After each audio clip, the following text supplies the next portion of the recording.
lengkap pada persidangan. Nanti kita ungkap lebih lengkap di dalam pembelaan kita ya, fakta-fakta apa yang terkait, kemudian bukti-bukti apa yang relevan untuk mengcounter apa yang disampaikan oleh jaksa penuntut umum. Dari sisi kami tentu sebagai penasihat hukum, juga dari sisi Pak Sambo.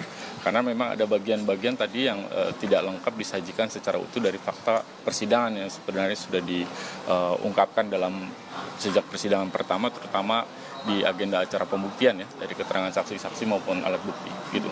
Mas, tadi kan soal perintah penembakan itu kan juga menjadi salah satu unsur pembunuhan berencana. Ini apakah nanti juga akan disinggung dalam pledoi?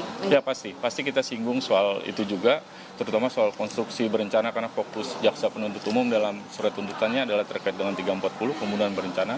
Apakah benar unsur berencana itu terbukti, nanti kami akan sampaikan juga dari sisi tanggapan kami dari sisi penasihat hukum ya, kira-kira.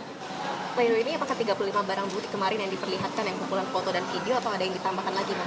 Salah satu bagiannya adalah bukti yang kemarin, juga bukti nanti yang kami sampaikan juga, tentu dengan bukti yang juga sudah disampaikan oleh jaksa penuntut umum. Karena secara prinsip kan penuntut umum sudah menyampaikan begitu banyak bukti, termasuk keterangan saksi-saksi yang sangat berkaitan karena kaitannya pada tempat kejadian perkara tersebut.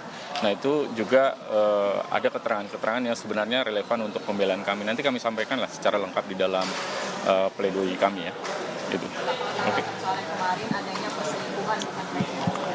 Justru itu saya pikir itu juga satu hal yang agak janggal buat kami, karena di persidangan yang lalu disampaikan soal motif, tapi hari ini kemudian tiba-tiba motif tidak disampaikan. Apakah artinya di dalam surat dakwaan yang sedemikian tebal itu termuat di dalam tetapi tidak dibacakan karena menghindari persepsi publik, atau bagaimana? Saya pikir sekali lagi dari sisi kami mengharapkan bahwa persidangan ini terbuka, dijalankan secara objektif begitu, sesuai dengan fakta yang ada di persidangan. Dan apa yang disampaikan kemarin juga dalam persidangan yang lalu sebenarnya soal perselingkuhan itu fakta dan bukti yang disajikan di persidangan tidak ada yang bicara soal perselingkuhan, bicaranya soal kemungkinan terjadinya kekerasan seksual di tanggal 7 tersebut gitu. Tapi tiba-tiba jaksa menarik kesimpulan soal perselingkuhan tersebut. Saya kira itu cukup serius ya kaitannya dengan surat validitas atau akurasi surat tuntutan tersebut. Nanti kita tanggapan lebih lengkap saya pikir nanti kami ajukan dalam pledoi dan pembelaan kami. Mas Mala tadi mengatakan ada fakta yang tidak lengkap. Apakah ini terkait dengan bukti pelecehan yang ada di Magelang itu yang dimaksud Mas Mala tadi?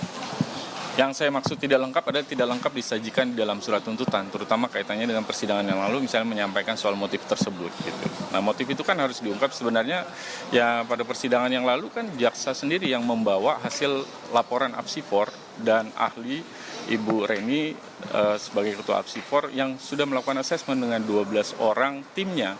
Itu kan bukti dari jaksa penuntut umum untuk membuktikan terkait motif. Itu yang paling terutama, dan hasil laporan juga keterangan ahli menyampaikan kredibilitas soal keterangan di tanggal 7 yang berkaitan dengan kekerasan seksual itu. Tapi tiba-tiba itu dikesampingkan oleh jaksa sendiri, padahal itu disajikan oleh jaksa penuntut umum. Saya kira itu nanti harus kita ungkapkan secara utuh pada pembelaan kami nanti. Dan nanti tentu masih ada setelah pembelaan kan yang berwenang untuk menentukan dan melakukan penilaian final soal perkara ini tentu adalah majelis hakim, sehingga juga kami berharap nanti majelis bisa mempertimbangkan dari kedua sisi dan tentunya juga memberikan penilaian secara faktual ya, sesuai dengan fakta dan bukti yang ada di persidangan dan terbuka pada semua fakta, bukan hanya pada satu keterangan saksi saja. Saya kira itu prinsipnya.